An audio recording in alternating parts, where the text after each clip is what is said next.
tick, tick, tick on the wall. Maybe you could have it all. Get down on your knees and pray. Maybe she will let you stay. Good enough if you play the game.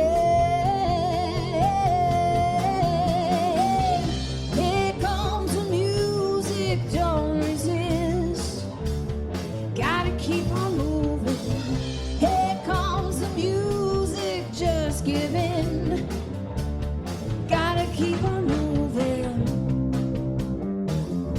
Cold opens. Are they hot? Are they cold? Tell us, John. I was just busy accusing George R.R. Martin and Sarah J. Maas of collaborating on the backstory and lore of this book. Here's what I think happened is, you know how Elden Ring, like, they brought in George. That's what I was thinking, yeah. Yeah, they brought him into the studio and they're like, George, like, we'll have somebody else, like, write the script, but I want you to write a, like, 100-page volume of lore that is that spans the expanse of the history of this world and all of its different, like, factions and kingdoms. And then we'll use that information to write a story, which is what happened for the game Elden Ring with From Software. And so I think that it seems like, because we were saying right before we started here, like, it feels like this book was trying to convince us it was Twilight for the first book, and, like, Game of Thrones was happening in the background and we didn't know about it. And, like, do you think that it's possible that George came in with, like, a lore Bible for this, for Sarah? And that's giving George R.R. Martin too much credit. Not with respect to this book, but with respect to just him doing so anything. Much. Doing anything at all.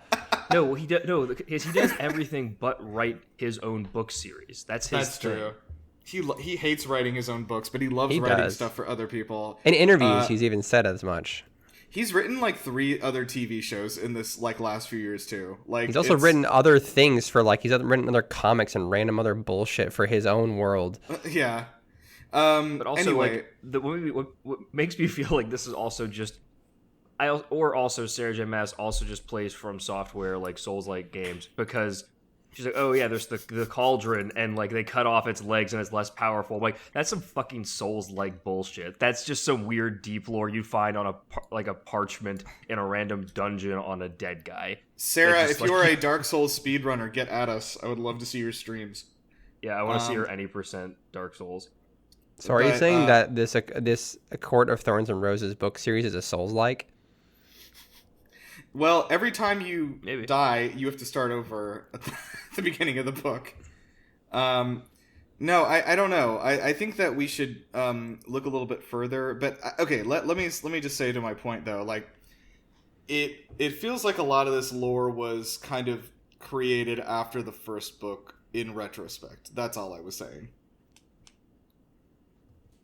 Like, to explain the events of the first book. I don't know that Sarah had, like, a master plan outline before she started the first book. No, she definitely didn't. I think we know that. Were you saying the second book was created to explain the events of the first book? No. I was saying that, like, the lore, it's just, like, retroactively done. Like, the lore of the world was established in the second book to, like, explain why any of the events in the first book happened so that, like, a story could continue. See, to me, it feels like the second book is existing to explain why the first book doesn't fucking matter. That's everything that's happened so far in this book has been to convince us, the reader, that the first book is just bullshit that we shouldn't care about, and here's where the real story has begun. Yeah, Waffles. To a degree, yeah. It does feel like the first book, while it does have the romantasy, kind of, like, to a degree, elements, but it feels like it was very archetypally just fairy tales. Archetypic? Is that a word? Maybe. I don't know. I woke up at like 2 a.m. Fuck off.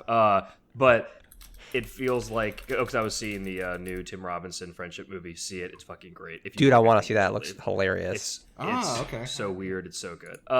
But the first book felt like it was just kind of classically fairy tale in plot and devices. It was Beauty and the Beast. We know that. Yeah.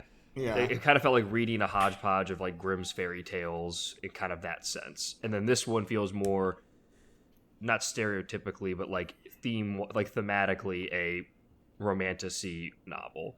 So it almost feels like it's a genre shift slightly, and then also trying to add in more backstory, because a lot of those fairy tales don't have a lot of backstory to them. They're just like hey, a thing happens, you know these archetypes, they just kind of exist. And it's kind of, to Nira's point, adding back in all of that other relevant plot information of the world dynamics, the political intrigue that we didn't get. Yeah, but like it's like it's like maybe we should kiss, and then it's like, no, I think we should go see the Bone Weaver instead, or some shit. Fuck it, right? shit It's ruled. like- No.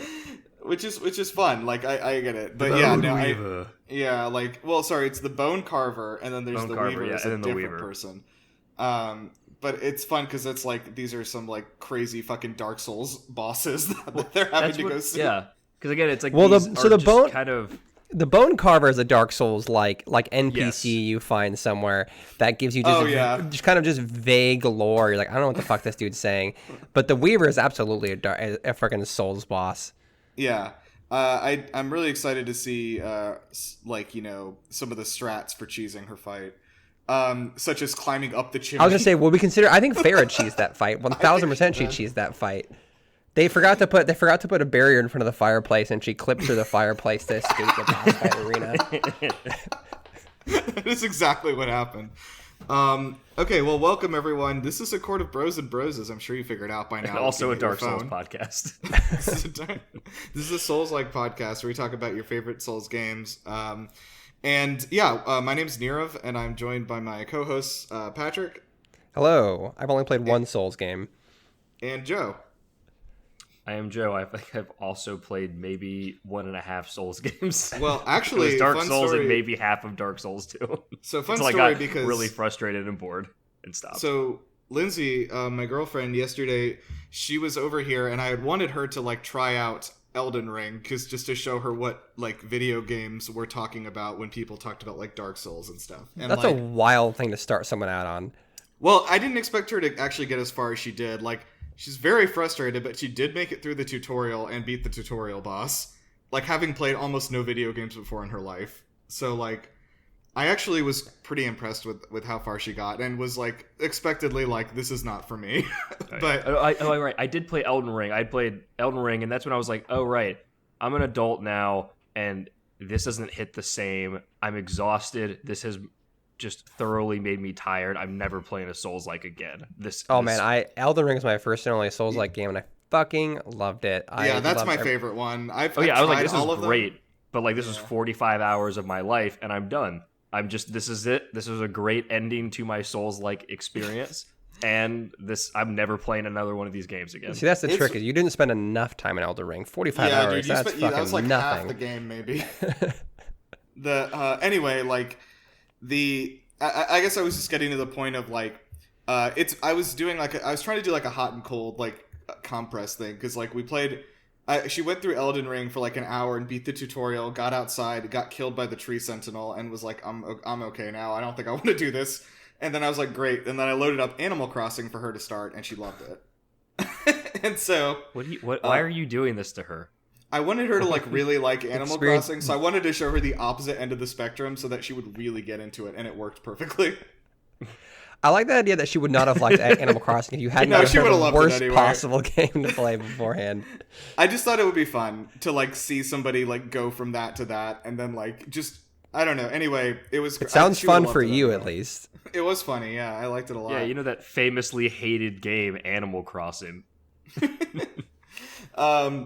But yeah, anyway, so that was that was fun. I enjoyed that contrast, I guess, and you know some of that contrast we're gonna see right here with Recent.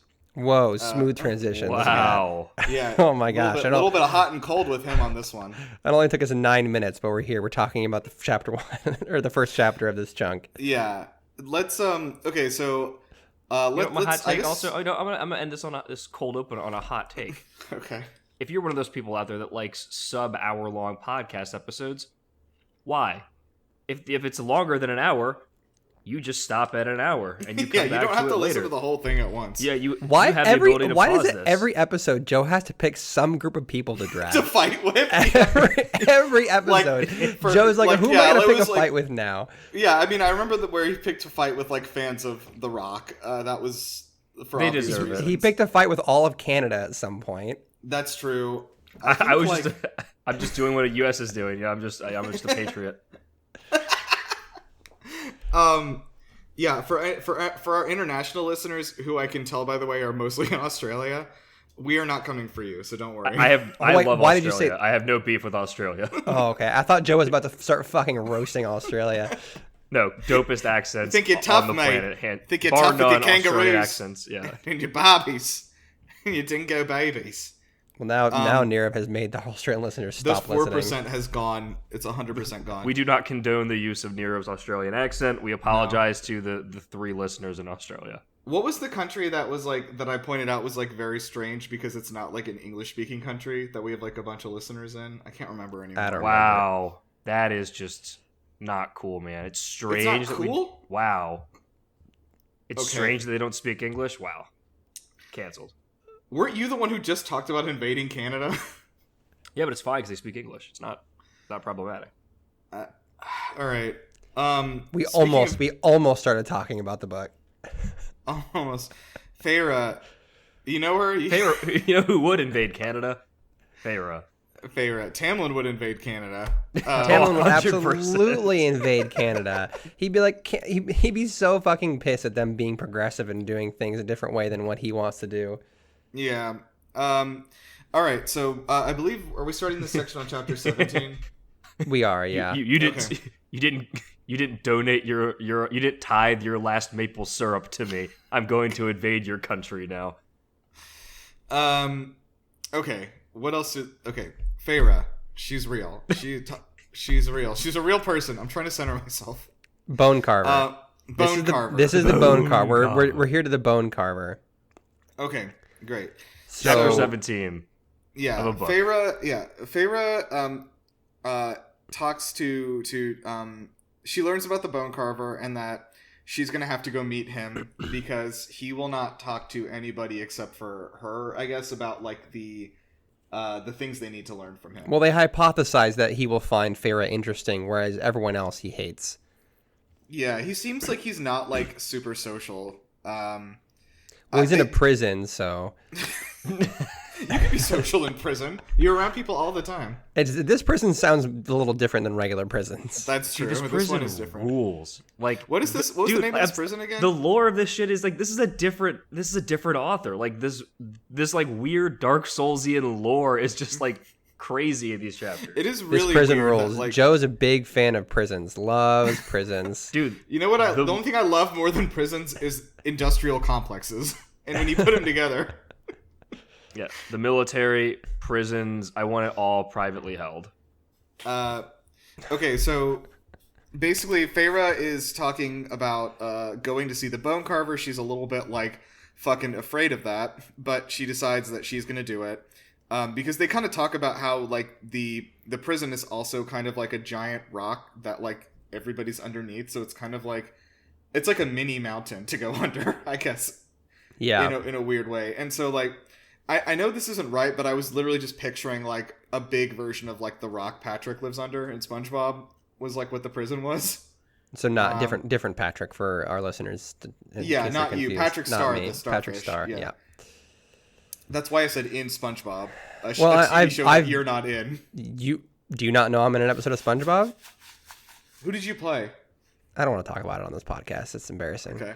Anyways, so before they actually go to the bone carve or the mountain prison, we do get a little extra, some more lore. Like Farah and Reese are talking about a little bit more about like Court of Nightmares and his time with Amarantha, and kind of just all that, and kind of Farah noting that Reese's outward kind of appearance that he puts on, like kind of this persona that Reese puts on to both Amarantha and other courts is a bit of a show, and he makes himself appear out to be like this monstrous asshole. In reality, he's like genuinely like a nice, thoughtful, caring person. But then Reese points out that like, yeah, he loves his friends and family a lot, but he would turn into a fucking monster to protect everyone. Yeah, and like I mean, to a degree, he did do some like pretty shitty stuff, you know, in the interest of protecting them. But he also said that like he basically like when they were under the mountain, he like all the Night Court citizens who knew about Valaris, like he kind of like broke into their minds and like made them forget essentially. Yeah, So that this they shit would... is crazy. It's more than like, that. He had an he active... glimmers the entire Valaris. Like, well, he has he says he has an active like mental web connecting every single Night Court citizen under the mountain, and he's keeping track of what's happening in their minds at any given time. And if any of them try to say anything about Valaris, he'll like wipe their minds, or he's actively making sure they don't remember. I don't know, man. It's fucking wild. I don't know how he can. Amarantha apparently took most of his powers, but left a sliver of his powers, and how that sliver of power is still enough for him to keep an active mind web across every single person from the Night Court that's under the mountain, while also still having enough power to like fuck other people up. I don't know, man. That seems wild to me. Yeah, and it's like he's like, yeah, I have to be Amarantha's like pet, as they called me, to like maintain enough of that goodwill to have that power. But yeah, he has the whole web of just like, yeah, the second they think about more, the second they like think about Valaris, gone. Like, boom, gone. You don't have that thought anymore. Like, I'm not going to let you have that. And then he's also then glimmering the entire city of Valaris. Is he actively doing that, or is that just a thing that already existed? No, he said, like, anyone that comes near the city would just see barren rock, and then suddenly changing their mind if they thought about trying to explore that barren rock. Like, he's actively he's wiped the existence of Valaris from anybody external to it. Yeah, if that area is anything like my refrigerator, I would probably just keep returning to it to look at it, see if there's like a new snack in there. Maybe this time. Yeah. So basically, yeah, we learn about like Reese's like extent of his powers, and like I think that like basically what we're trying to get at is like the High Lords have like way more like magical power than basically anybody else. Like, but like the difference between like a High Lord and like a regular High Fae is like pretty extreme still. Like, and even that between a High Lord and Reese is insane. Like, Reese is truly, like he said, the most powerful High Lord that has ever existed. He's on like another level. Right, which I think they traced back because of his like genetics. Is that like he's like half Illyrian? Is that why that happened or something? I mean, not necessarily, because like he was in the war camps with other Illyrians. I think maybe it's just he got lucky. I don't know, because also like why are Cassian and Azrael so powerful when they're just full-blooded Illyrians? Why are they more powerful than other Illyrians? I don't really know how genetics work. Maybe it's just like a Star Wars thing where you're born with a certain amount of midichlorians. I'm curious how many midichlorians Feyre has now. Like, oh, she probably has so many midichlorians. Oh yeah. But no, I think it just was like a combination of probably the genetics, but also just the random like RNG that goes into like your powers. It just seems like yeah. So we have yet another Tamlin contrast scene where like Feyre has a nightmare about the mountain again, and then like Reeson like he feels it through their like bond or whatever. He shows up and she's like activating her like fire powers and like shooting fire bullets all over the room. But more importantly, she ends up like throwing up, and Reeson actually like goes and like holds her hair back and everything like they're in college. Yeah, the best friend hold your hair out back while you're throwing up at a party thing. I've definitely done that like more times than I can express in college, like holding. Yeah, for anyone who hasn't seen photos of Nirav in college, he had like shoulder length, long flowing hair. It was beautiful. That's true. People had to hold my hair back. Mm-hmm. But like, yeah, the contrast obviously between like Tamlin like literally sleeping in the same bed as her and just like not really like reacting as much. Like, are you okay? And she's like, I'm fine. He's like, all right, good night. And like, versus this is like, obviously again, just like night and day. Like how Reeson like reacts. Reeson actually has empathy, which is crazy as a concept. Yeah. It's weird. I don't know. And not even just that, but like he actually shares his own nightmares about Amarantha with her. Again, opening empathy? Yeah. I don't understand. Yeah, it's like just a further like just the opening up of like, hey, I treat you as an equal, and also like, hey, I'm not just guarded. I think even his whole backstory about what he did during the sacrifices he made under the mountain still was the opposite of Tamlin, because Tamlin, all of the sacrifices he seems to make are sacrifices other people have to make sacrifices for him to rule. It seems like a lot of time, all the sacrifices, Reese is also making personal sacrifices the entire time to keep his people safe. Versus Tamlin, who seems to always just be like, oh no, the power structure in which I make no sacrifices and everybody else sacrifices to keep this power structure going has to maintain. So it's like... sorry. I think that was the end of it. Yeah, I think that like probably what I'm getting more is that like I think Tamlin is like very insecure in his power, probably because he was without it for so long, and so he has to like constantly reinforce it to himself by like not by even to the point that he's like he won't talk about the things that are like troubling him to Feyre, but like Rhysand is like secure enough in his like, you know, his power and his abilities and his standing that like he can like talk about like the vulnerable or weak parts of himself, I guess is what I'm trying to say. I mean, I think men who are typically confident can, you know, feel have no problem being vulnerable. Whereas in the opposite, you know, you have men who have insecurities and like, I don't know, they just have a lot of issues like Tamlin. That's the kind of men who assert dominance whenever possible and, you know, want to be controlling and feel powerful and feel big by belittling everyone around them. It's certainly a thing that I think a lot of people have seen in real life. Like, you know, the people who like are in a position of power but are insecure about like their like ability to keep that power or like, you know, their ability to use it correctly are like gonna like lash out and basically just become like really guarded and like kind of like shitty basically to everybody. So it's one of those things where like they need to show how powerful and important they are at all times. Yeah. So and with that confidence too, or like with that too, that power and that confidence, like we all each have like, you know, skills and strengths that we have. Tamlin's only skill or strength is literally his just like birthright powers that he has. He's never been shown to be smart or talented in any way other than just brute strength. Whereas Rhys actively trained in every other discipline that he could to round out everything, where he has all these crazy powers, but he's also smart, a good planner, can fight without them. Like later has a sword. Like he has other things that like he's a full person other than just these powers. So when Tamlin, to your point, loses these powers or like the power structure that was all he literally had, of course, you know, it makes a lot of sense too. He's not a fully rounded person. I don't know why a good Marvel reference for our Marvel fans, of course. I just remember that part in where with Spider-Man where he's like, you know, like I'm nothing without the suit, and Iron Man says, if you're nothing without the suit, then you shouldn't have it. Which I kind of like. But anyway, we like Feyre's like, okay, I'm having nightmares about like Amarantha. Oh, I forgot. Holy shit, what you throwing up? Fairies have human plumbing. She's throwing up in a toilet. And then they mentioned that she flushes. Fairies have human plumbing. I forgot to mention. We already knew. We knew this from earlier in the book. She's been throwing up in toilets. But like it dawned on me. I was like, she flushes.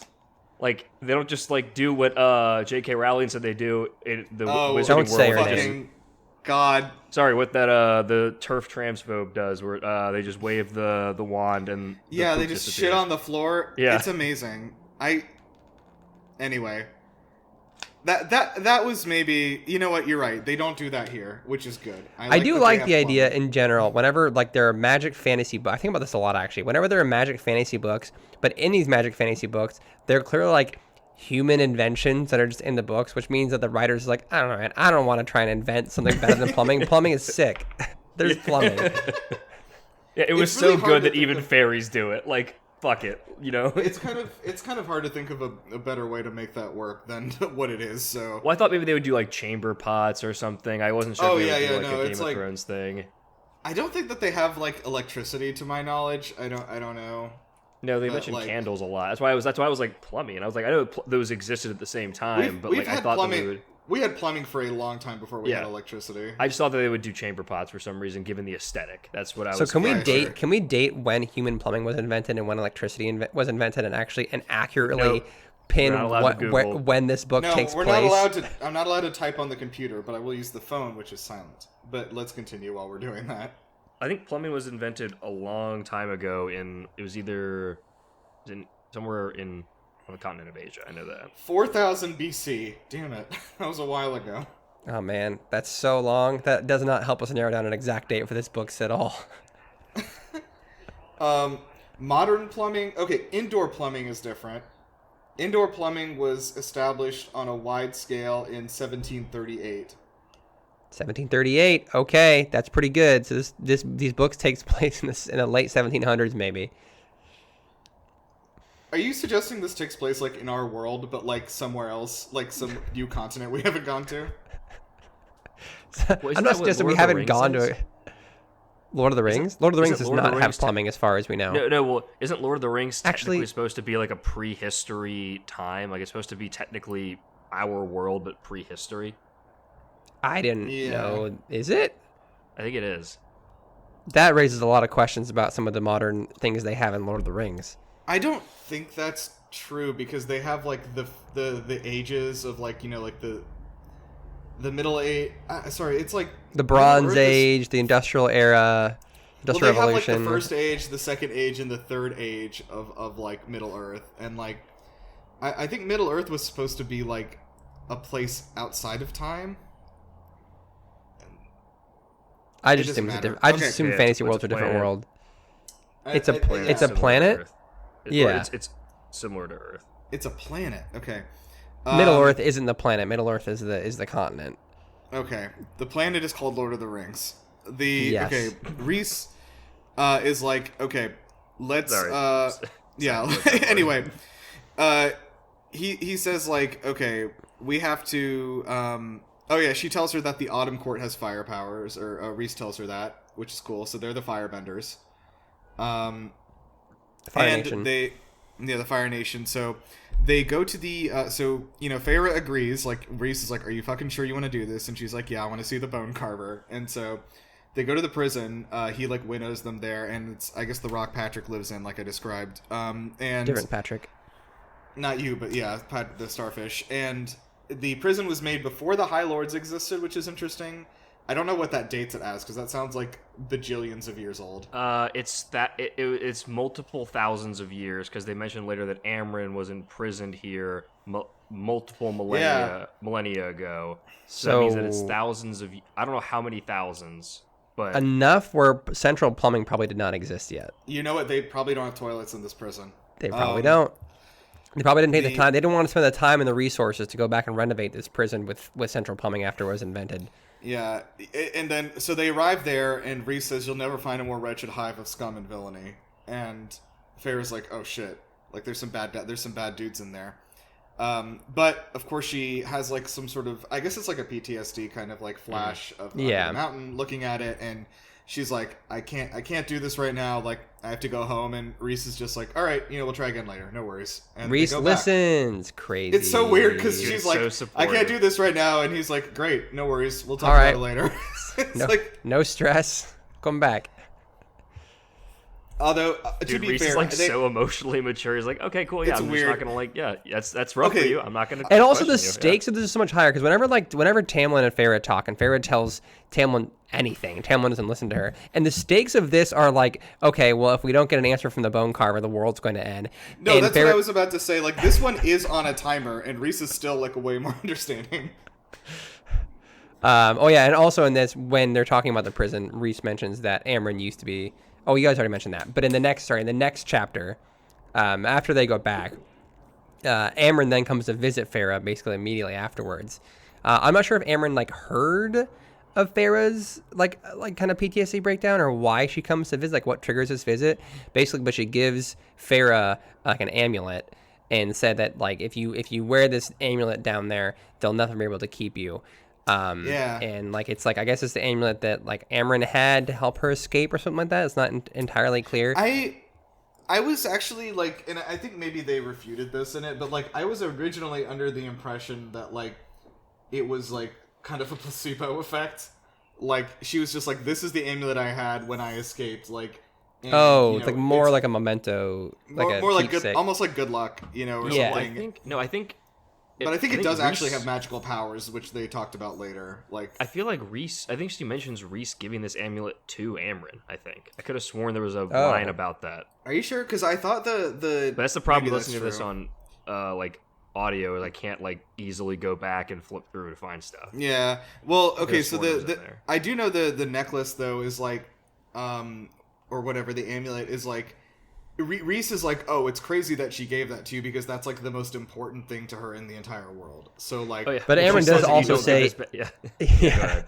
I was like, yeah, Amryn says if you don't get this back to me, I'm gonna hunt you down and kill you, basically. Yeah, but like for real, Amryn is like proving to be an interesting character because like because I think we learn a little bit more about her in this set of chapters where it's like she is some sort of like Dark Souls-esque demon from 10,000 years ago that's been sealed inside the body of a human, basically. Yeah, she's an extraplanar monster that during the formation of before it was Prithian, during the formation of the world, there was a rift between realms in which she stepped through as some weird, again, extraplanar monster that was then imprisoned in this under the other mountain prison, and then somehow is now sealed into the body of a human.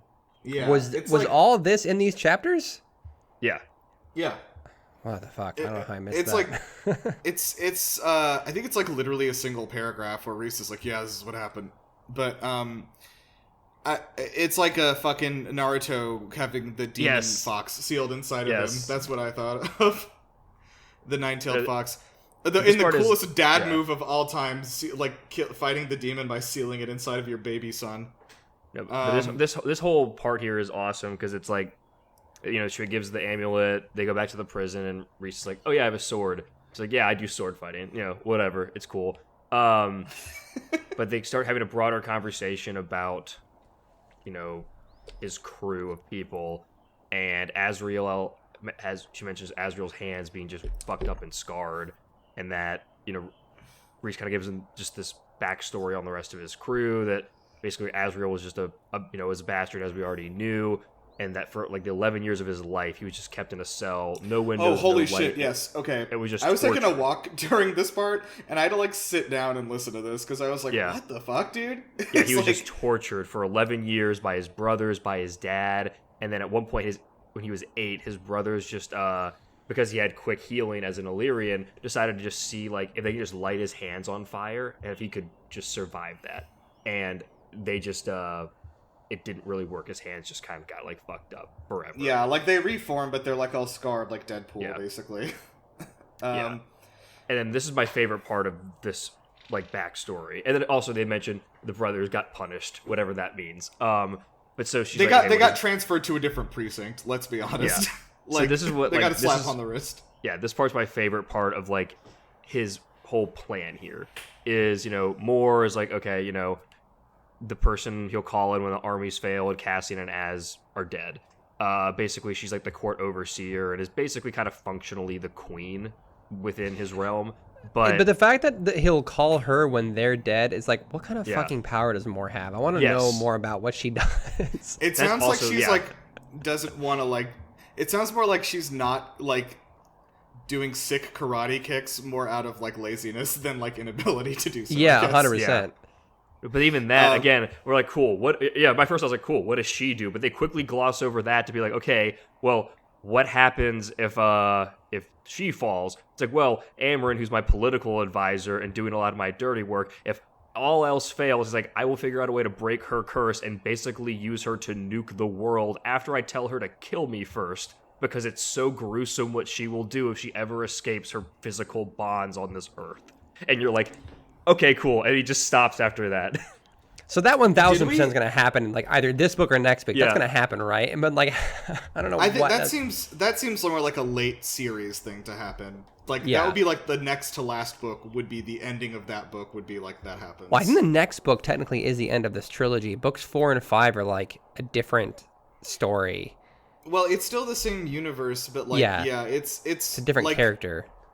It's in a from what I've heard, it's like kind of like The Witcher actually, where like the first like 2 books are not part of the saga, but they happen in the same universe, and then books like 3 through 7 are like a 5-book saga that is like a continuous story.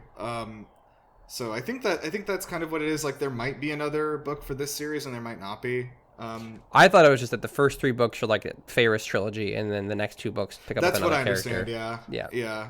Yeah. But anyways, regardless, so they. So maybe that'll happen in the next book. Then I don't know. Yeah. So Amryn gives her this cool medallion. It's like, hey, get this back, or I'm gonna fucking kill you. And she's like, all right. So then they finally go back to the prison now. I think Farah has taken some time to like cool off, relax, and then having this amulet from Amryn has given her a little more confidence. So they go back to the prison. And so they're there. They're all this backstory, and then they finally enter the prison itself, and they basically just go right down. They go like super deep into the mountain where the bone carver is. I think he's like in one of the deepest cells in the mountain. Yeah, they get on one of those Mass Effect elevators that takes 30 minutes to go down. And they get some conversations during the elevator to mask the load times. Yeah. But yeah, the bone carver's like way fucking deep down, and they like okay, so he like doesn't appear the same to everybody. He's not like a shapeshifter, but he like looks different depending on like who you are and like what he wants you to see, I guess, in a weird way. Yeah, and to Farrah, he appears as just a creepy little boy. Yeah, Just he's like I imagine. Come Hello, play with hi. us. Yeah, exactly. Yeah. Hi, Farrah. This definitely would be very creepy if it was like just like a 10-year-old boy, but like, yeah. So she gives him the bone, or Reese rather gives the bone carver a bone that like made the final kill with the dune sandworm in the first book. Which is crazy that like think about that. What was that 6 months ago or whatever? Farrah does that, kills that worm, and then he's like, I'm gonna keep that bone. I might need this later. I'm gonna need this for the bone carver. Yeah, like I'm gonna just go back. That dude loves bones. Yeah, that's what I'm saying. Like Reese is so actually smart, where he's like, yeah, I know how all of this shit works. I know all the secrets of this world. At one point, the bone carver will have something I need to know. He's gonna fucking love this shit. And, okay, or that weird little bone pervert's gonna love this that shit. fucking bone pervert. Or Reese took the bone for sentimental reasons, and then when he realized he has to go to the bone carver, he's like, I guess I can give him this bone. I was keeping this. I was gonna keep this for a rainy day. I think that like it's weird because like I do feel like Tamlin also has like knowledge of all these things, but he's like so fucking like hyper focused on his own shit that he like doesn't care what happens to the rest of the world, and so like he doesn't think in the scope of like what can I do to do X, Y, or Z. Like all he cares about is protecting his status as like the king of this one specific kingdom. And I think he also has that like more like weird tradition. He's like just scared of stuff. He's like, oh, bone carver, don't fuck with that. That's weird as shit. I don't want to fuck with that. Like, stay away from that thing. He's like, I know what it is, but it's weird. I don't want to fuck with it. Versus Reese is like, yeah, it's weird, but like, yeah, it's fun to fuck with. Like, just it's like anything taboo or forbidden. Tamlin like is like such a fucking nerd. He won't interact with it. Whereas Reese is like, no, you have to embrace the shittier side of everything because life is this gray, like, entity that you have to learn to exist in. Yep. So the bone carver has a typical fairy magical creature question for a question system. Where like, okay, I ask you a question and I get a question in return, and Reese instructs Farrah to just never lie to him. So the question he asks is he just goes deep for it immediately. He's like, hey, where'd you go when you died? Yeah.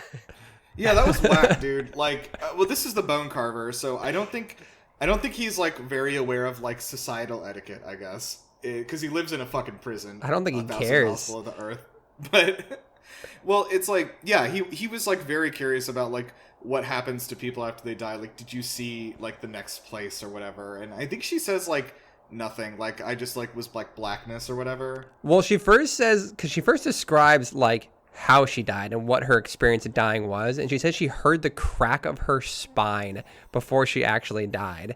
No good, dude. But then, yeah, which is fucking wild. And then says it was dark, but she saw the tether, and then she yanked on that thread.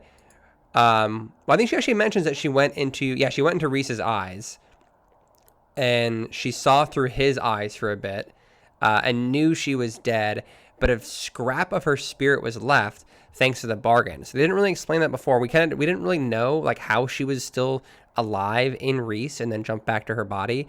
But they're explaining it now is that because of her bargain with Reese, some bit of her soul was like within Reese and then went back she was able to then go back to her body once she was like kind of brought back to life. So it sounds like the only reason this worked was because of their stupid bargain they made. It was implied, but like, at least that's maybe how she kept her soul. Like, the reason she's like physically a fairy or a high fae, but like still has her human soul is because of this bargain, because her soul was able to maintain its existence via this bargain, I think is my headcanon. Got it. So yeah, so her body was made anew, and then she's able to, like, because her soul was partially intact, she could go back to her body with her soul. And I think Reese, like, she looks at Reese during this, and Reese has a face of like, he didn't fucking know any of this. Yeah, that's true, because I guess they haven't yeah. talked about it. Which probably is because, like, he didn't want to bring up when she died, which is fair. But, like... I was shocked she even mentioned this, because he was like, yeah, you need to be careful about whatever you say here, because people are listening, but also you can't lie. But you can't lie. That was the other Yeah. thing. It's like, he made it very clear, you need to tell the truth to this, like, so, you know, better safe than sorry. But, like, it's very interesting because, like, they are, like, I don't know, because then they start talking about, like, can you, like, resurrect somebody into a new body? And, like, also to answer our question, why would you want to do that? Like, what is the end game of this? But, like, we kind of get an idea of what they're doing, because they're trying to, I guess the bad guys are trying to do something that hasn't really been done before. But, they have, like, a little bit of bone for Jurian, and then they have, like, you know, his soul, right? It's trapped in it was trapped in Amarantha's, like, ring, right? Is that right? Yes. Yeah, she has the eye. Yeah, bone and eye are both. The bone was around her neck, and then she had a ring that had his eye and his soul trapped in it. His soul was trapped inside it, I think. Yeah, And we knew that because, like, the eye would, like, actually look around and react to things. Yeah, he was like, yeah, that's. And this is when, so cool. And this is when the regular dialogue ends and, like, a cutscene starts playing, and he starts talking about, like, the high fae, and, like, before that there was, like, the cauldron, and all the magic was, like, floating around in it, and the world was born into it, and then, like, you know, obviously, like, you fell into wrong hands, blah blah blah. Anyway, the cauldron was way too powerful, so in order to, like, keep it, This is so funny. This seems so important, and this is like we've spoken for 45 minutes about random bullshit, and then we get to, like, potentially a really important thing, and Nirv's like, yeah, and blah blah blah. Cauldron, they something play a something cutscene, important. and you're like hitting the X button to, like, see if you can skip through it, like, line by line. This seems skipping the super whole critical. cutscene. Yeah. No. Also, this is when I realized the cauldron is a real physical cauldron. Yeah, I did not know that before either. This was I thought not it was like some your concept of a cauldron. Yeah, Yeah. that's fair. I have Or like a concepts very of cauldron. like a very very large stone pit that they just call the cauldron or something like that. No, it's just a cauldron, and it has, like, 3 legs on it or whatever. Yeah, it's like just a regular physical thing you can interact with. Yeah. You could buy one at Walmart around Halloween time, but Oh like, yeah. But yes, to not yada yada over what Nirv was saying, there is a no. I physical mean, like, it is cauldron. important. Yeah, there's a real ass cauldron. It can do some really really bad shit, and it was used to do some really bad shit. So there was, like, an agreement made that, like, we were gonna hide it so that, like, it couldn't be used for evil again, basically. Because it was like because it was used for creation, it was, like, way too powerful. Yeah. To just exist. And the cauldron could, and, you know, the bone carver was saying this because, like, if you have, like, this, like, you know, the soul and, like, the bone or whatever, you could use the cauldron to, like, reforge this guy into some sort of, like, Captain America, like, super soldier, basically, is kind of what they were getting at. Mm-hmm. Like, but anyway, the main thing was just, like, okay, so we split up the we split up the cauldron, and we, like, also have, there's, like, a, sorry, this got, like, so dense for me. There's, like, a book also. I can read. I just listened to it recently. So yeah, basically, Okay, it's the great. cauldron. It's, like, incredibly powerful. The only way to bring somebody back from the dead is through the cauldron. That's, like, the only thing that has the actual true power over life and death is the cauldron. With the exception of what happened with Pharaoh, which was a very, very specific scenario where she had just died and her soul was right next to them, and all the High Lords were together and agreed to give her part of it, which was, like, a very much alignment of stars. But normally, yes, cauldron's the only way you could do this. This is Sarah operating on D&D rules once again, because in D&D, like, if you use, like, spare the dying, you can only do it if it's within 10 minutes of the person dying, because the soul is still close enough to the body that it could be pulled back into the body. That's a thing. Okay. All right, that's my contribution. Yeah. Continue. So, yeah, basically, because they hid the cauldron because of it being this all-powerful MacGuffin, it was hidden in a frozen lake but vanished a long time ago. But also, at some point, 3 feet were cut off of it because that also somehow limits its power even further. Those 3 feet were hidden in 3 different temples, which those were the 3 temples that have been ransacked recently by the King of Highburn. Or at least Ithaca, I remember being mentioned specifically. but that was one of the temples that had been ransacked. So the feet have definitely been taken, and someone is trying to, as we already know, but it's being more firmly established, the King of Hybern's trying to bring the cauldron back to its full power, and then also resurrect Jurian, as we already know. But they do, again, another bargain with the Bone Carver, but I'll just skip back to, before we get back to that, the lore of all this is that only somebody that is resurrected or, like, of the cauldron can use the powers of the cauldron. So that would be, if Jurian is resurrected, he can use the cauldron to its full extent. The King of Hybern can't actually use the cauldron. But also, because... Wait, but he has to use the cauldron to resurrect Jurian to use the cauldron. Or, like, to its full extent. Like, the power of this book. I get the book that we'll see later. Like, only Jurian can you do can't that. put on you can't put on the Infinity Gauntlet unless you're forged by the cauldron. Or because of all the shit that brought back Feyre, she now has that, like, power over the cauldron, as well as is being hinted by... Or that's also what we're learning, is she also has the power to use these books. So basically, there's also this... As part of this, there was long written a book that kind of had a lot of ancient spells and tomes about the Necronomicon. Yes, basically the Necronomicon of the Cauldron. And as part of the treaty in between the Human and Fairy War, the book was split in two. One half was given to the 6 human queens. The other was given to, I think it was the dwarves under the mountain, and then 9 to the mortal men. Yes. Yeah, I think it was the King of the Autumn Court has the other book. And the Fire Lord. Yes. Yeah, the Fire Lord has one part of the book, and then the Human Queen has the other part of the book. And so now there's the other human part queens, of right? it, it was 6 at the time. I don't know how many are still currently. I don't know how many. Are they still alive or just been passing them down though? I'm assuming passing it down. Yeah. Yeah, I thought that they said that there were 3 queens still right now. Oh yeah, I think you're right. One thing that we skipped over before, so this is like information part 2 that the Bone Carver is giving. Yeah. The only way that we were able to get this information, because they were trying to get more information from him, and the Bone Carver was like, "Yes, for a price." Like, And so Feyre kind of just offers up more information without asking, and she says, what does she say? I had it in front of me and I lost it. Basically admits to the fact that, like, she had a choice of whether she wanted to come back to life or not. And she was like, she didn't really want to originally. Like, she was tempted not to. And then she was also planning on killing herself if Tamlin was not the third person under the hood in her killing trial. She would have killed herself after killing those 2 fairies. Yeah, so she was like she strongly considered, the S word, but realized she kind of had unfinished business after everything as well.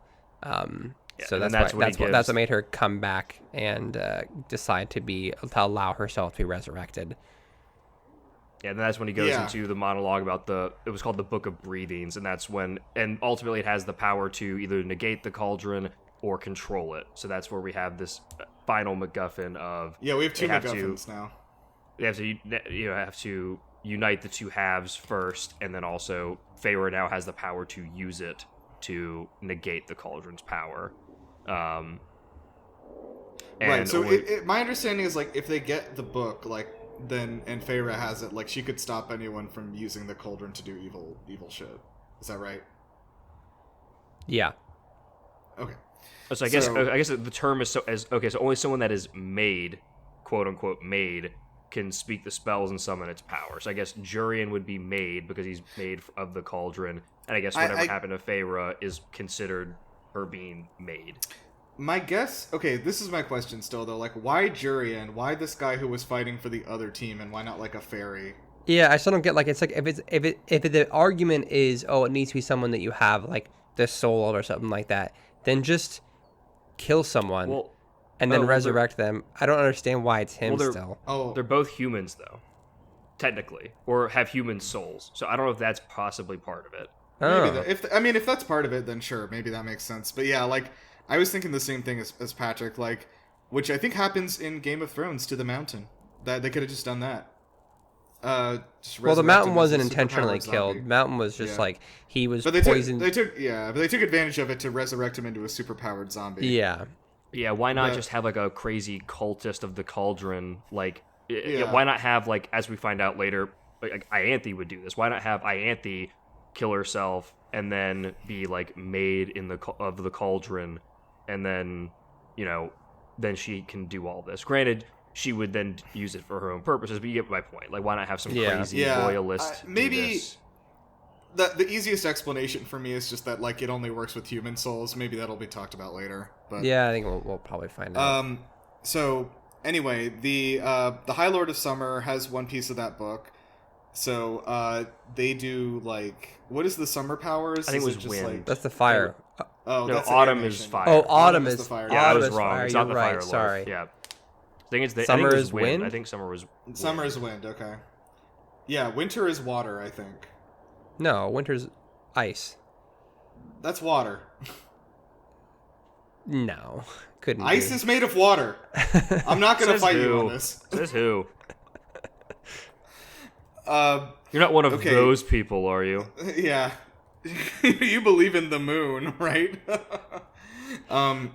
Okay, but anyway, they're like, okay, the High Lord of Summer is one piece of this book.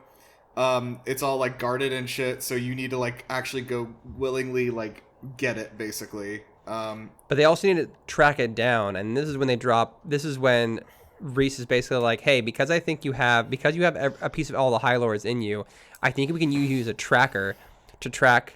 Yeah, things like what the down. fuck is he gonna like pick her up like a dowsing rod and like wave her around? I don't understand what he means. Well, and like, Like- basically, it's like a DNA, like it's like a retinal scan. Basically, it's like she has the retinal scan for every single High Lord. Okay, she essentially. can turn on her like Witcher sense and she can see like things that are like outlined in red, basically. Or like, I think it has blood spells keyed to it. So like, normally only Yeah. somebody of that lineage could interact with it, but because she has the High Lord's powers, like, or it's not really a blood spell, it's more like a power spell. So it's fluid in that sense, but yeah, she can get access Yeah. to it. Anyway, so like we the main thing that we learned though is that like these books have to be like willingly given, like they can't be stolen. And like that's part of the the protections on them is that like the High King of Summer basically needs to be convinced to give her this like Oh, no. half of the book or whatever. Not the No, High the Lord of qu- Summer. The queens. Yes. Oh, the queens do. Sorry, The queens okay. need to be, I think the summer one could be stolen potentially, yeah. right? I think it's just like, I think it is so well hid. That's what they want to use Feyre to find if she can like track it down. So Okay. she can locate it, like identify it and track that down. But the queens, they're going to have to convince the queens to give it willingly. Yeah, because Because they they made have a two different challenges. Okay. But then Reese comes up with the most batshit fucking crazy way possible of testing her tracking powers. Instead of doing it in some really benign way where like he puts one of his objects hidden amongst a bunch of other objects and asks her to find the one, he's like, we're going to put you in the most insane, Yeah, this dangerous is when they go to the situation Weaver, right? Yes, and they This go to the is- Weaver, which is the most. Even his inside crew when they get back, is like Reese, what the fuck is wrong with you? Why don't you just do the most simple task? But before We we, have to do jump this- to that, there were two last details to close out this chapter. The bone carver says he's going to carve Feyre's death into the bone he was given, and then very ominous. And then when they're leaving, Feyre asks Reese what he saw, like what the bone carver appeared to him as, and Reese says that he appeared to him as Jurian, the last time that Reese saw him alive. Which is creepy because they don't actually mention Jurian specifically in this entire time with the bone carver. So the bone carver, like, he knew. Like, he somehow knew about Jurian, right? Yeah, that seems to be the case, but the Bone Carver is all-knowing. Yeah. It's not up to us to question his ways. Also, I think my theory on who the child was that he appeared as, I'm gonna guess it's Reese and Feyre's kid. That's insane. That's an insane thing to say. Like a future child. Yes, Yeah, like future one that kid. they don't have yet. Dark hair and blue eyes. That's not a Tamlin baby. That's Well, true. I mean, we know that. Gosh, we absolutely know that wouldn't be the case. But I didn't think it had to be her baby. Is all I'm saying. I was wondering why it wasn't a more specific baby or child. It wasn't just like yeah, that's like fair. Like, Reese got like a little bit special weird. specific person, and then Farrah just some nondescript 10-year-old boy, some Because, rando also the bone child. carver, he mentions carving Favor's death into the bone. There's not like there's this kind of precognition to the bone carver, but this implied precognition. I don't know, or maybe he meant carve Favor's death, the first death, is what he meant into the bone. Maybe he didn't mean That's her what future death. thought. Oh yeah, like that's. I don't know. Okay, Now I'm kinda I was stuck on thinking this. future death. I'm stuck on this 10-year-old boy now. Fuck. I don't know. Maybe that was it. Ugh. We'll find out in 2 books or whatever. Yeah. Okay, yeah. So Reese basically jumping back to where Reese is like, all right, we got to go to the Weaver. I got something to find. And he's like, but he gives Farrah the choice. He gives Farrah the choice, but doesn't really give her that much information, right? He's like, hey, Yeah. this Weaver's pretty creepy. Do you want to go?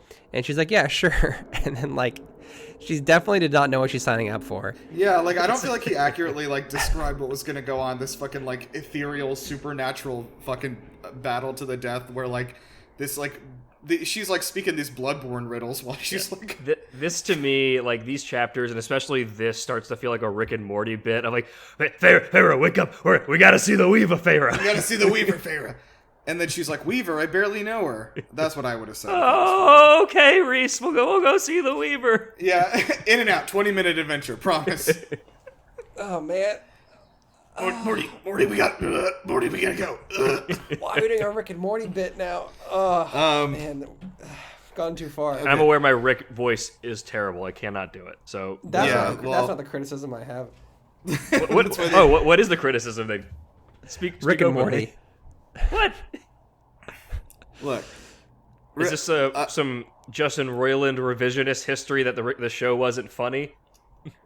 No, it's just Rick and Morty conceptually. I can't get behind. I used to think it was funny. I actually watched a couple seasons of it. And I think it like was the first funny. few seasons. I think it's funny, yeah. Yeah, and then the bit went on for too long, and then just the Rick and Morty.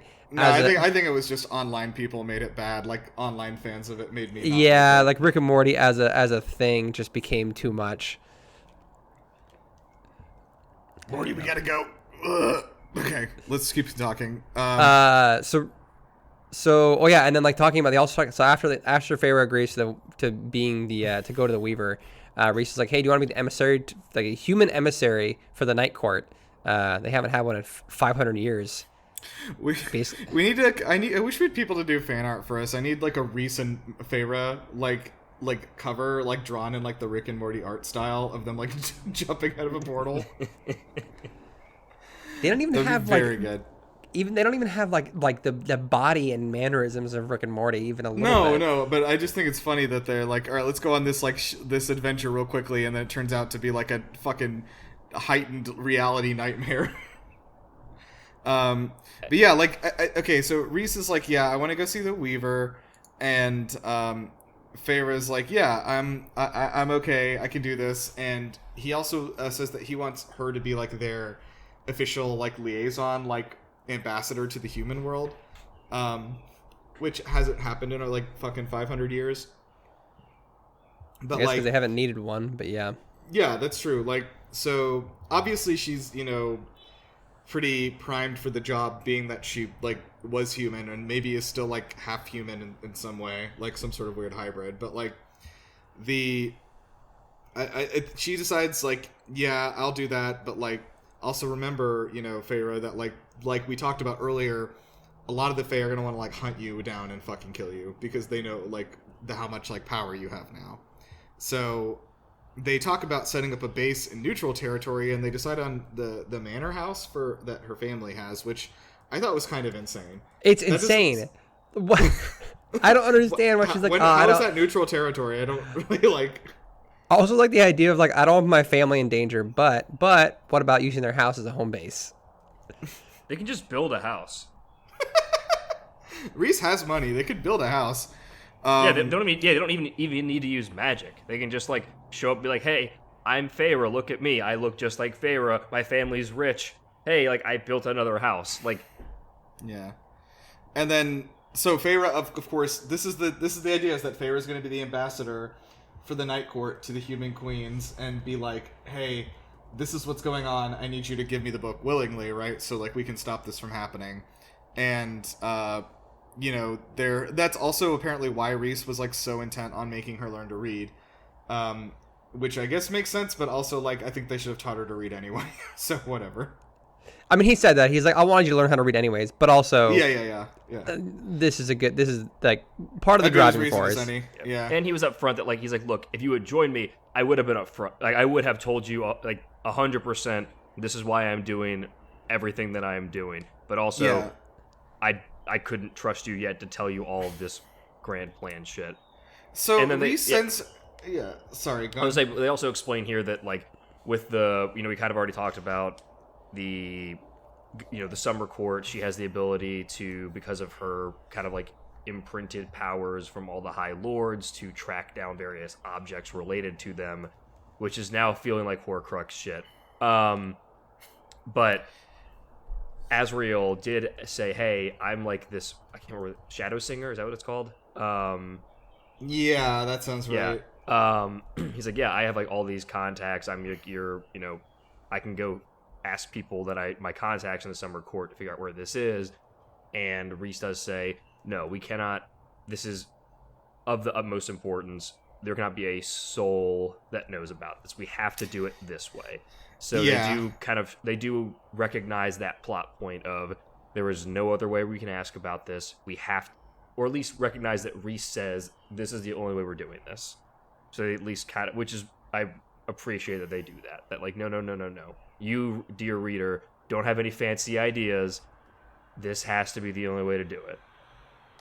I was gonna say one of these things kind of this reminded me a little bit of Avatar again, actually, because the way that they like check who the new Avatar is that they put like a bunch of toys in front of a child, and if they tell them to pick 4, and if they pick the 4 toys that belong to the last avatars, then they're the Avatar. That's how they find out who it is. So that kind of weird. I don't know why. Yeah, I don't know. It's reminded me of that again. But anyway. So Rhys basically is like, okay, here's some knives. You can't take any like real weapons. Here's some knives for the Weaver. I don't understand that logic. Like, she'll notice you have bow and arrow, but she won't catch knives. You can have knives. It's like, because they're in like a house, I guess there's not a lot of range for like a bow and arrow. Maybe would make sense. But yeah, he's like, well, no, that's not what he says though. Yeah. Yeah. I don't know. Anyway, he's like, there's this fucking, like, bloodborne-ass creature that can't see, but has heightened senses of all other kinds, stomping around this house, and you need to go in there and make sure it doesn't, like, notice that you're there, and collect a specific magic item, basically, and then get out of there without it noticing you. And, like, I just, like, don't understand. It's like and so the Weaver, do I remember, is, like, some sort of, like, hag, basically. She's, like, sitting at a spinning wheel, and she's like doing all this shit. Like, I'm imagining have you seen Over the Garden Wall? Yeah, I'm imagining Auntie Whispers from Over the Garden Wall. Okay, It's kind of what I imagine, just like this old woman hanging by a loom. I think, for some reason, my brain just immediately went to Ko, the faceless thing from the face sealer from Avatar. Okay, great. I don't I know that was not accurate, but like that just the way the narrator was using the voice was what That's true. I was kind of thinking of Yubaba from Spirited Away, like the witch with the giant head. Like, but anyway, so anyway, like we're getting ahead of ourselves a little bit. So Rhys is like, yeah, like if she's lethal in every other way except she's blind, so use that to your advantage. Also, I can't go in there because the Weaver knows me, and she'll know if I'm in there. So, bye. And so he takes her to the woods. I wear Drakkar Noir, so when I walk in there, it's like I smell that. I can't go in there. I don't know. I'm trying to think now. Would Rhys or Tamlin be more likely to be wearing Drakkar Noir? I don't even know what that is. I feel like Rhys is probably like a just naturally smells good kind of guy. I see. Yeah. It's an Eastern European cologne that is like very popular with like a specific kind of like tough guy, I guess. No, Tamlin is Axe body spray. Damn, that's disappointing. So this just goes back into the we are making Tamlin into a funny frat bro stereotype, and I'm not sure. Oh, yeah, the Axe body spray for sure. No, yeah, I meant the He's Axe body spray, the female body inspector shirt. He's the head of the Spring Court, aka Spring Break. Absolutely. Oh shit. The Spring Break Court. So, okay. Anyway, Reese winnows them out to the woods. Somebody with any sort of artistic. We can ability. do this. I believe we have somebody. So Cassian, tries to convince Reese, like, hey, this is really stupid. Like, absolutely don't do this. But like, also she says, like, I don't know where this came. This felt like sudden for me. It's like, oh, he probably just wants to fuck me, and I'm like, I don't know. That seems very out of nowhere. It seemed I think he just doesn't want you to die from the Weaver. Wait, when did she say he wants to fuck her? Oh, sorry. It was Reese who said that. That like, wasn't it Reese who said that? Like, oh, yeah, Cassian probably just wants to sleep. Yeah. Oh well, I think she'd mentioned that this whole exchange of like, oh, Cassian just wants to fuck you, and she's like, oh yeah, I'd probably let him. He's like, okay, yeah. I'll tell him. It was like weird. It was back to their old banter, kind of from like book 1 or like early book 2. Of he's just, I think she had commented he's just trying to piss her off because like he can tell she's really nervous, and it's like a distraction of a different emotion to like to get her, focused on something else, because she's just really anxious about this. Yeah, I guess so. But he also felt like they've also upped the romantic tension between these two, so I think in terms of like them flirting with each other a lot.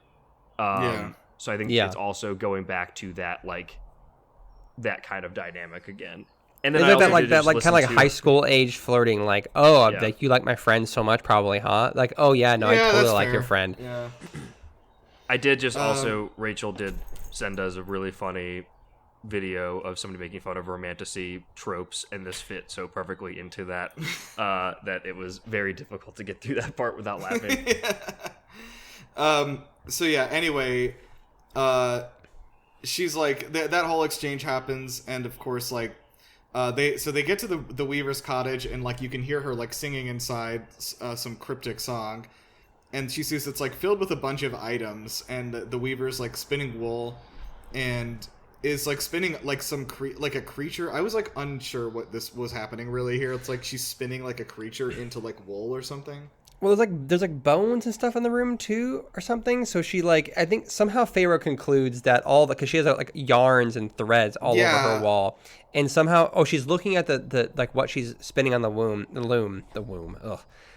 Spinning on the loom, and she says it doesn't look like regular fabric or like cotton. It looks like skin, or like it looks like it's shiny and has some like organic look to it.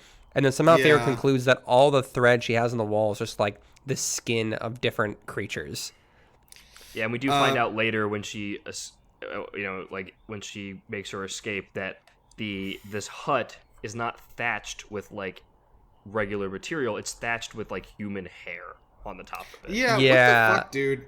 This and then the hearth I think actually, like the fireplace smells like burned like bodies and stuff like that. Oh yeah, the oil is like human like lard. Like the inside, and then the inside of the chimney is like covered in like human lard. Like, so this Weaver is just like taking apart, not necessarily human, but like organic. Like he's taking apart creatures and like spinning their skin and their hair into thread. It's like, it's seriously not to keep bringing up Dark Souls, but it's an absolute fucking Dark Souls shit. Dude, it 100% is. And then Feyre still goes up to the door, and she's like, she presses Y to dispel the fog. So she walks into the boss room, and then the door locks behind her, so she can't escape. 100%. Yeah, and then she, like, to her credit, she like pretty quickly is able to find the thing she's looking for, which is like a ring. She finds it, she pockets it, and then I think when she pockets the ring, the Weaver's like, "Who's there?" Yeah, it's just like a boss battle, because that's like the second you grab the thing, it's like she's singing, and then she just stops singing. Yeah, it's like, so dope. It's like, yeah, cool. they do tension. They do the tension really well. Yeah, she doesn't immediately say who's there. She just like stops singing, and like the loom slowly is slowing down as Feyre's like inching closer to the door, trying to get to the door, and then when she's like 2 steps away from the door slams shut and locks. Yeah, it's a lot. Oh, so didn't they say- the door slams and there's no handle. Yeah, there's no It's just handle, like- and then yeah. all the window Eddie Murphy blinds. haunted mansion ass shit. Yes, and then all the windows lock as well. So she like has no way out, and that's when what does she do to get to the chimney? Because this is when the Weaver's like, oh, who's there? Who's in my house, basically, and then Feyre. Okay, I also the Weaver like turns to her and talks to her, and Feyre's like, oh, it's like she's pretty sort of, but like her skin's melting off, and I was like, what? I don't know. Yeah, what, like I was, pretty weird. in like in a creepy haunting way. In a haunted way, pretty in a haunted way. But like Feyre like grabs a candle and she like throws it at the thread and starts burning it and uses that as a distraction. That's what it is. Yeah, she uses that as like a distraction to like run to the fireplace. And then the Weaver gives some like horrible bone curdling, like some like blood curdling scream. Yeah, like bone curdling. No, dude, it's so awful that it curdles your bones. It curdles your bones. That's crazy. Dude, you didn't like the bone carver? Wait till we meet the bone curdler. He sucks. He's the worst. She like jumps into the chimney and she like clips through the wall and like tries to like cheese her way up the place. And then she gets stuck midway up, and then the Weaver starts trying to like climb up the chimney after her. And then Feyre is just throwing her shoulder into the chimney over and over again to like get a brick loose, and then she just throws a brick down at the Weaver's face. And then before this though, she hears a voice tell her to stop and think and like calm down. And I, when initially kind of listening to this, was just like, with kind of Sarah J. Maas's writing style, she typically personifies a lot of internal emotions using body parts. I had the same thought. So I was like, oh, she'll be like, oh, like my bones roared with whatever. She does that a lot. So I was like, oh, like this thought thing is just Feyre personifying like I had the thought to relax, or think and calm down and get through this. But reading back, this, from this summary that we're using, it does specifically mention that she hears a voice telling her to stop and think, and that now that I think about it, it was more of that. It was not the typical personifying a thought, but I wonder if, we're going to find out I can't remember what the term they use, but for people that like Rhys that have that power to get into your head, if there is going to be another character that is now trying to get involved in that way. Or if maybe it was Rhys helping her with that. I think it was Rhys. Well, I think that we learned later that it was Rhys helping her. But yeah, I had the same thought. Like, but like, yeah, the voice tells her to stop, but like, she remembers that she has all these like powers, right? So she's like starts like throwing these bricks around, and the hair is like sticking to her, which is so fucking gross. And like the roof is made of, it's like she scrambles onto the roof out of the chimney, and then she doesn't want to go to the ground because I think does the Weaver come out of the house, or where is she? Yeah, I will be honest, like this, like the intensity like ramped up so quickly, I like almost had trouble like following what was happening here. Yeah, the framing got kind of tough in my eye, but yeah, she scrambles off out of the chimney, and because she's covered in lard, all the like human hair and animal hair sticks to her lard covered body, and then she jumps into the tree and starts just like fucking running through the trees like so Tarzan. I thought the Weaver came out of the house after her. Did that not happen? Yeah, she came out of the front door. Did she not? I thought she opened the front door and she shook her fist and said, "I'll get you, kids." Yeah, I thought she just there was a reason like, that Feyre she got hit in the face, and then that was the end of it. I thought there was a reason Feyre didn't want to go down into the ground. Like, why didn't she jump off the roof? Why did she jump into the trees and run through the trees? I thought she was trying to. No, she does. I don't remember that. I thought she did jump onto the ground. Yeah, she got onto the ground and just ran to Rhys. No, Yeah. she jumps through the trees, and then she finds Rhys hanging out at a tree branch, like some trees away, and he's like, "How'd that go? What's up? How you doing?" And he's like just lounging on a tree branch because she's like, yeah, she's sprinting through on the trees. Am I making this up? Okay. I didn't remember her running on trees, but I might have forgotten. doing a Tarzan. But I will regardless, be honest, she I do runs, think she, that Sarah J. Maas doesn't do action sequences super well, so I do get kind of like, I do zone out a little bit. Yeah, it's is hard to keep the what am I trying to say? The blocking almost of like where everybody is at all times, I guess. Yeah. But anyway, regardless, she runs away.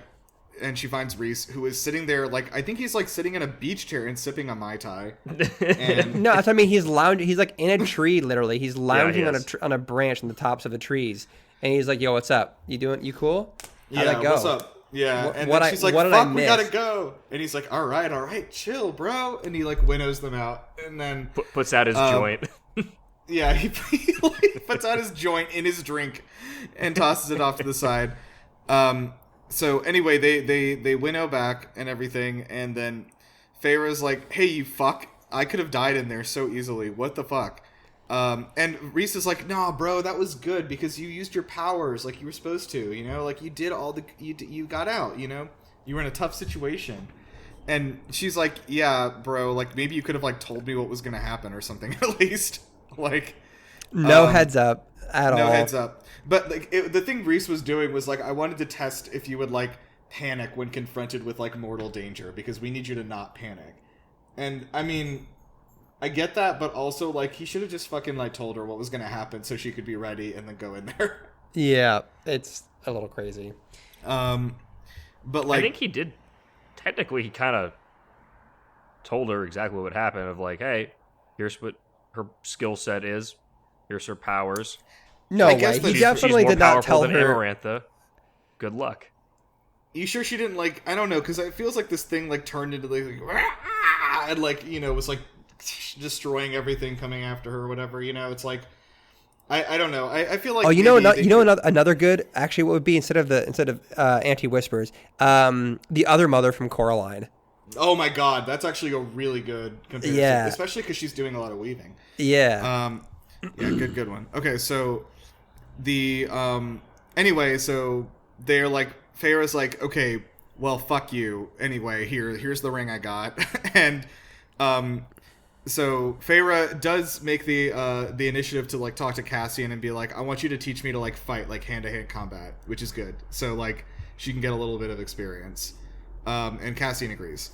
So then we learn a little bit about the...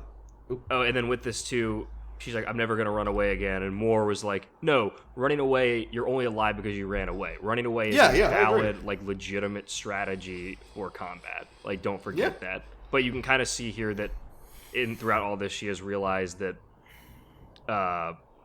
or she's blaming herself for, like, allowing what happened with Tamlin to take away any of her ability to defend for herself that she used to have. Like, she used to be resourceful and have, you know, through hunting, all that other stuff, and she kind of feels like she has lost all of that self-reliance that she has. So she's kind of now harsh over... I feel like we're going to see, based on her personality here, a harsh overcorrection later where she does not run when she really should because of this issue she has now with running. Yeah. Maybe. I don't know. I think more telling her that running is a valid way is hopefully she takes that to heart, but I guess we'll see. Farrah seems like maybe too headstrong of a person to like consider fleeing without it being like, if she thought that she could fight, like she probably would fight instead of running, you know what I mean? I guess we'll see how much confidence she gets from her training from Cass and how quickly she grows confidence in her ability to defend herself. Because she had that confidence before, and it like, I think you're right though, Joe. I think like Tamlin kind of like robbed her of that a little bit, like the confidence that she had. But anyway, so that we learn about the ring, that it belonged to like to Reese's mother, and that like she gave it to him for a little while, and then she gave it to the Weaver to keep it safe, which was like, what? I mean, well, my guess, because he didn't want to keep it safe from him. Well, she didn't want Reese to waste it, which what that tells me is it's an engagement ring, and it's probably the engagement ring he's going to give to Farrah eventually. Oh, shit. Oh, that's a really good call. I definitely thought it was like something with like a one-time consumable use power. No, he's like, I don't want you to waste it. And like, I'm guessing it's because of mom. Like, I don't want you to give it to some like random woman. I want you to give it to someone who matters actually. So Reese wants to get that ring. Some and sort of like ultimate ability that he can only dude, that's what a take. That's so good. That's so right. Yeah, you're 100% right, dude. I did not even consider that. Damn. classic mom, you know, pawning off a wedding ring so you can't fucking propose to just any random girl. But Classic imagine mom that pawning off your wedding ring to some absolute cursed creature. Well, it's nice because he basically made Feyre go get her own engagement ring without telling her she was doing that. 1,000%. It's great. I mean, he's not going to propose yet, but like, No. I can't wait to see her reaction when that is the ring that he for sure. proposes with. She's gonna be pissed. She's gonna be so upset. Feyre's gonna be so mad at him. But it's also gonna be the most Reese move ever. That's 100%. So they talk a little bit about holy shit. They talk a little bit about Ianthe and like why Reese like hates her so much. Part It's like, oh, the high holy priestesses. Yeah, well, he's like the high priestesses used to be cool, and then they're like a perversion of what they used to be, and like Ianthe is like the face of that perversion. And like weird. I'm sorry. I'll get to. No, it. good. No, good. No. No, okay. What? Who's going? Who's talking? Yeah, just what are you trying to say? You sound like you have something funny to say. I'll jump in when the time is right. Okay. Well, anyway, he's like, all right, why don't you take a test and like see if you can get through my shields, like use our bridge again, and see if you can get into my mind and like see why I hate Ianthe so much. And she's like, okay, I'll give it a shot, you know. And she like, you know, tries to like harness the power and gets into his mind, and well, she tries and fails originally, Yeah, and then he kind of lets her. And he's like, okay, you made a good attempt. Like I felt you trying to get in there. You know, I'm gonna give you a little reward, just a little taste. And so she sees Ianthe naked on his bed, you know, as we see in the Court of Nightmares, and she's I guess she's like gold digging. Is that how you describe this? Well, she's trying to basically be like, yeah, like have a baby with me. Like it's just she's trying to fuck her way to power, basically, I guess. Yeah, essentially. That's yeah. But she's very upfront Which also about makes it. me. What was that? She's very upfront about it. She just straight up says, "We should fuck because our kid would be like uber powerful, Like super would powerful." rule- Yeah. Yeah, our union would rule the realms." Which also this basically confirms exactly what your theory was a few episodes ago, Joe, when you said that Ianthe's going to go for Tamlin now that Feyre's gone. Yeah, 100%. I think you're right. But this is where I was going to say, they do describe consistently throughout this, Feyre can't stop describing her boobs with the most hilarious phrasing. At one point, she describes them as generous breasts, and I just... I remember that. I remember I'm like, generous look, breasts. like, that's just not how you describe boobs. That's just not... What do you mean? What do you mean that's not how you describe boobs? She... Are you saying that a woman describes boobs better or worse than you, Joe, would describe boobs? I have She never boobed had Googling. sex with a woman and been like, yeah, look, I love your generous clip that. tits. Oh, they're so generous. Generous tits is not what she said. She says generous, probably boobs, right? Breasts. She says generous breasts. Generous breasts. Joe, maybe you should try calling women's breasts generous. Maybe you might have some luck that way. You're saying that's why I can't pull is because of... Because you won't call them generous. Yeah, Yeah. if you say a woman's, if you say, hey, you know what, I like your generous breasts. Maybe, Hello, maybe you'll madam. get some action. You'll have to Hello, test. Matt, You have yeah. to test that and report back. Yeah, please. Cool, So, yeah, I'll call anyway, you from jail when for sexual harassment. I'm not charge. saying walk up to a random woman on the street, Joe. You got to be more clear on your instructions, otherwise I'm going to jail. yeah, that's true. And you're going down with him. So so Ianthe's like, no, come on. And she like tries to go for him anyway. And he's like, get out. I don't ever want to see you or touch any of the men in like my court again. And she's like, oh, you're going to regret this. You should have fucked me. Well, but doesn't she actually grab his crotch and then he like I think so. Yes. Doesn't he smack her across the face or something? No. She I think tries he slapped her hand away. No, she tries to grab him, tries to grab his dick, and he like wrenches her hand and like twists it and like nearly breaks it. Oh no, he does break her arm. That's what it is. Oh, he yeah, does break her yeah. arm? Oh, shit. I don't Yeah, think like he he breaks gr- it, but he like fucks her up. Like just nothing, Yeah. he doesn't even move, just using his mind, just like fucks up her hand. Yeah. He just flexes on her hard as fuck. He's like, No, "Get I'm the pretty fuck sure he outta just here." grabs her wrist, breaks it, and says, "Don't touch me again without my permission." And then that's when she's like, "You'll fucking regret this." After that, we learned that there is a thing where yet another fucking layer to this mind jumping thing, where like if you go into someone's mind without like basically putting like a door stopper on the way out, like you can get stuck in there. and they can control you. So like you have to Well, like just leave you as a prisoner in their mind. Yeah. Yeah. So like you always have to like leave like the door open a little bit so that you can like still get back out. But like dude, so I'm so pumped for like the whole Daimati shit. I think is super cool, and I'm excited for whatever it's building to. Like the rules they're establishing for training. Whenever they introduce another Daimati that she has to like use these tools against, I'm very interested to see how this plays out. Yeah, I think this concept's cool. Like, it's so weird because like this all feels like stuff that should have been like hinted at least in the first book. It's like, oh, there's all these like these crazy ass creatures out here, and like these different like kinds of fairies with like different powers like this, and it's like none of it's just crazy how like none of that was brought up even like a little bit with. And like I guess it's backwards explained by like Tamlin doesn't really consider that Feyre needs to know any of that, so he just doesn't tell her. You know what I mean? Like Yeah. But still, like it's kind of insane. But yeah, like so we've added the bone carver and the weaver to our collection, and I guess we'll see who's next. Probably some sort of like thing that like juggles hands or something. I don't know. Like Oh yeah, the hand juggler. That's the third horseman of the apocalypse.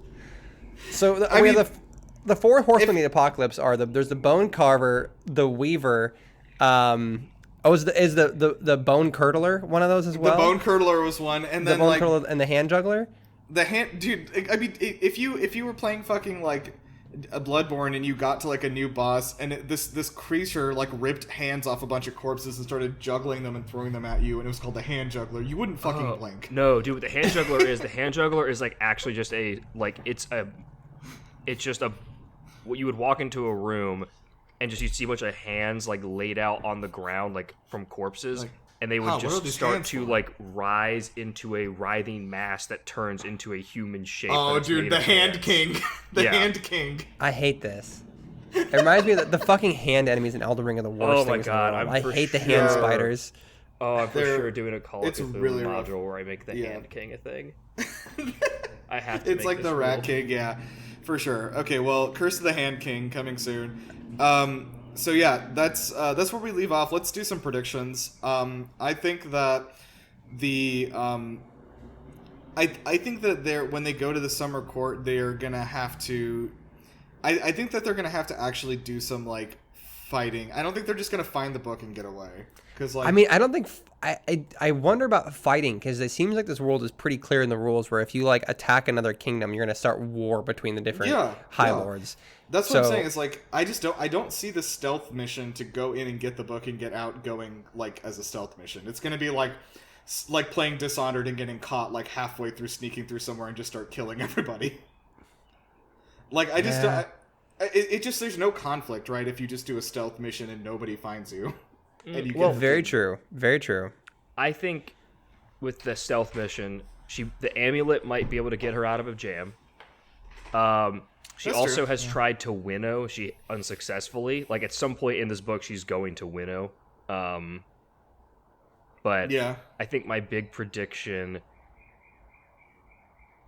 is I think with all of this, I'm interested to see when Tamlin comes back. I was just about to say, like, when is the Tamlin thing happening? What Because if I feel he's like at the summer court? Maybe like no, what if I don't think that the confrontation would happen there. I'm just curious, like, because Tamlin's been gone he was gone for a couple weeks, and I'm wondering if does he even know that Feyre's left yet, and if he's not going to find out until he goes back to the spring court. So I'm 100% sure he thinks that Feyre is still in like the mansion. Like, yeah, absolutely. So there's a question of, okay, when is he going to find out? When will enough time has passed between everything that happened, the few days that Feyre spent in the night court before all this, them going to the bone carver, them going to the weaver, getting back, and then kind of just like I feel like after all the action that's happened, the next major story beat as far as working towards the end of like the end goal of getting the book is going to the summer court or the queens. And I feel like we're not going to jump right into that. So we need some sort of like lull period. I feel like this is a good time for Tamlin to come back. Unless we have, because I don't think there's enough time for her to get a lot of training done. before that confrontation. We've talked about this though. Like when you say confrontation, like are you imagining like them physically fighting or just kind of like yelling at each other? I mean, confrontation doesn't have to be necessarily physical. Yeah, I know. That's what I'm saying. Like, yeah, I don't think that Farah is, she hasn't received enough training yet. But, I mean, confrontation between Tamlin and also the Night Court in general. He's going to show up to the Night Court, right? And something's going to happen. Like, something needs to happen. Tamlin, I feel like we've gone enough time without Tamlin that we have to see that come to fruition. I still kind of feel like Lucian is going to show up first as like some sort of like emissary or ambassador to be like, you have no idea what Tamlin's going to bring down upon us and like this whole world. Like you need to just come back with me right now, like so we can stop this. So I think what we're forgetting is they're in Valaris, which is a secret to everybody that is not in Valaris. No, but for sure. Here's my prediction. I think you're both right, but I have a different prediction that is tied to this. Ianthe is working with the king of.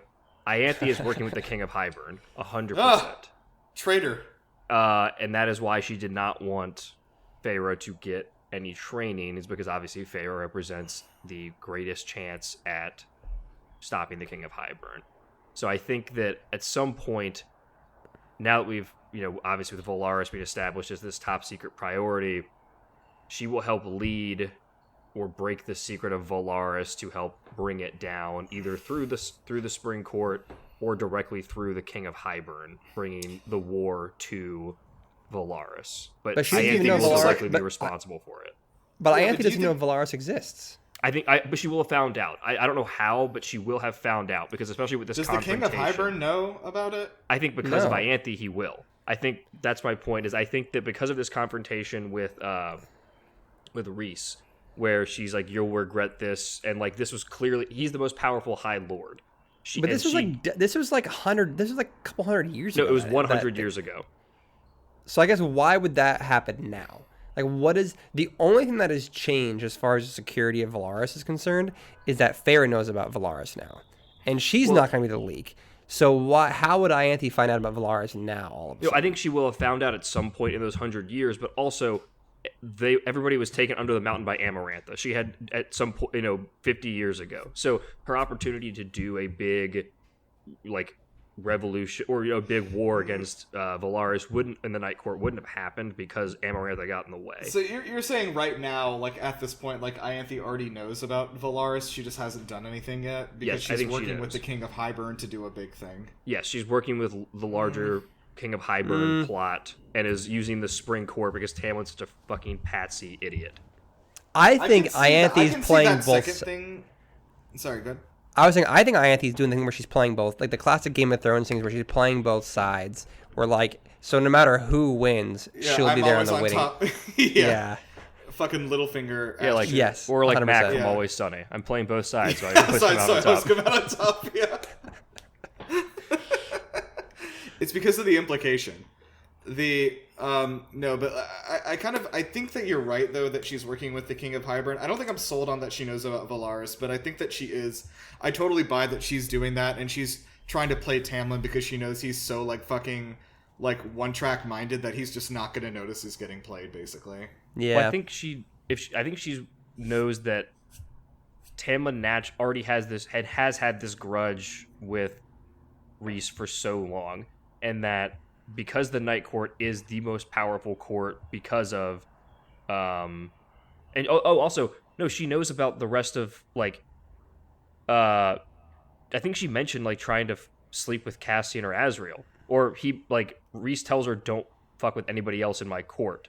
So she might know some insider knowledge about the rest of his court, but she knows the extent of Rhys's power. It's why she wanted to partner with him first over the Spring Court. So I do think that she is trying to bring down the Night Court as she knows it's the largest, because one, Rhys now knows her true intentions, so he's a threat to her overall goals and will do whatever he can do to stop her. So she has to take out the Night Court, whether she's working with the Spring Court or the King of Hybern. The Night Court is a threat to her in her aims. I guess how does she know that Rhys knows what her true intentions are? Because she just straight up told him, like, hey, I'm power hungry and like you should put a baby in me because then we can. But that was 100 years ago. Like I was saying, what's changed in the last week, right? Oh, no, well, because the book's being written. That's why. Interesting. Well, because because this is all taking place in the present day, so like the plot has to happen.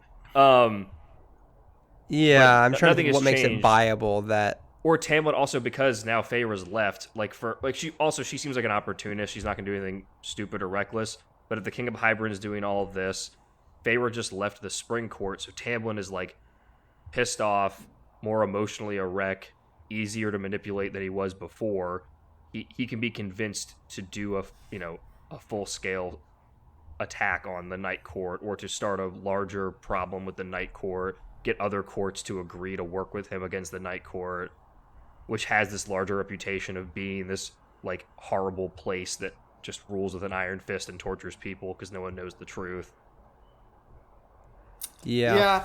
I mean, I definitely buy Ianthe is doing her own thing. I'll give you that much. So I don't really know what it is though yet. Yeah, I don't know how she'll do it, but I think that like at some point, I know she will be the one that will leak Valaris' existence. I think that's my firm prediction. Okay, what I will say that I agree with half of that, which is that the existence of Valaris is going to get leaked before the end of this book. I don't know how, but I feel like that has to happen at some point, like for the stakes to raise. Do we think Feyre inadvertently does that? Like somebody breaks into her mind and gets it? Or maybe she mentions that seems like such a shitty way for to get the like. It has to be through like some sort of like it's not a character moment for her if she doesn't like do it herself. Like if it happens passively to her, it doesn't really Well, I mean, if she like accidentally says it, because I mean, it seems like Feyre is the only person who's been brought in to the fold of Valaris' existence in the last, and for a while, right?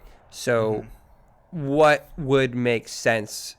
Like, why would Valaris become not a secret now? Yep. Like, story-wise, why would that happen now? It would have to be. Yeah, the only way it I would mean, happen like, is through a Daemati. I don't feel like it's a good way for that to happen. Is for like I said, it to like passively happen to her, that someone like breaks into her mind and finds out about it. It's like, I don't know. Maybe that happens. I mean, it probably is much more like, I don't know. Is one of them going to betray them? Like one of the court members or something? I don't know. Like, I don't know. Like, at least for this next chunk, what do we? I think we're doing like big, large scale predictions. That's definitely like big scale things, and like. But next chunk, again, I don't know. I really think we're gonna see Tamlin back soon. Yeah, I think we do have to. He's been gone for too long. Oh no! You just mentioned somebody in Rhys's court being the rat. He did say to Ianthe, "Don't touch another man in my court." There are two women. Granted, one's an extra-planar monster, but there is another. And one is more his cousin. There's not going to be either of them. I'm just saying, because we've been the first book was all about like, and this book not as much, but like the express like oral contracts that fairies operate under. Yeah, I'm just true. saying, it's a real "I am no man" moment. I think it would be like a very who knows? She might just come back and be like, "You said I can't fuck any guys in your court," So I don't think Amren would do that though. No, right? I'm just saying like they've now put that seed of doubt in my head because of the whole Amarantha nonsense in the first book. Yeah, I don't feel like any of the characters introduced so far would be like a traitor without like some crazy shit happening first. But like we'll see. I guess I don't think we know a ton about Moore though. Is also I guess we don't. She could be working with the hand juggler for all we know, dude. Like, fucking, I don't know. I mean, right. Moore's his cousin. I don't think Moore would. Anyways, I feel like we're just we're doing so much spiraling. No. You know what? I'm gonna go back to Patrick's first prediction, which is that like Amren is gonna be released from her mortal coil by the end of this book, which I kind of like. I'm gonna go with that. 100%. If not this book, then the next book, right? We're gonna see. They wouldn't talk about it so fucking much if it wasn't gonna happen. Yeah. Fucking nine-tailed fox moment. Shit. Yeah, absolutely. She does the Rasengan. Okay, so yeah, let's close out. We'll be back in I guess 2 weeks, and we will be covering the next set of chapters. But in the meantime, I guess keep on trucking. Yeah, you can keep on trucking, I think, and probably support your local bookstores too. Yeah, I would do that. Patrick, I noticed you're wearing a hat, like a baseball cap today. That's kind of like a trucker hat. It's definitely not a trucker hat. It's not. It looks like it has the Nintendo 64 logo on it. It's a dad hat, and it has the N64 logo on it. Okay. I don't know. Maybe a lot of truckers are like, gaming on the road. They shouldn't be. Don't game while you drive. Anyway. Okay, let's close out. So, I do have there is a plug though. Yeah? June 6th, Parachutes, our favorite band here in Atlanta, is playing at the Masquerade. Which is huge. Definitely. That's a big venue. That's like a huge get. So, like, anyway, yeah, definitely if you're in the area, of course, come see them. And, of course, check out Parachutes on Spotify and all the music platforms. They do our song, Red Queen. And have some more shit coming out soon. So things are blowing up. Get in there on the ground floor. Okay, so I think that's... Do we have anything else to plug? Do you want to plug anything? You want to plug your, just your son, I guess? I don't know. You should not be plugging babies. I think they specifically that's a tell rookie you mistake. They tell you that in the Don't first do page. that. The first page of the baby book says, "Don't do that." Check out my other show, Video Game Movie Hell, where we're watching every video game based movie ever. There's 150 of them, like Pokemon. How many are you at? What number are you at now? We're at like number 38 or something. Oh my We've been gosh, doing you this have for, like, a year so and a much half. to do. Holy shit. Check it out. So it's at GamebustersPod.com. Anyway, I guess that's about all I got right now. And yeah, we'll see you around. Yep. Keep on Keep on trucking. trucking. And I almost hit the wrong button again to end the call. Always. Tick, tick, tick, tick on the wall. Maybe you could have it all. Get down on your knees and pray. Maybe she will let you stay. Good enough if you play the game.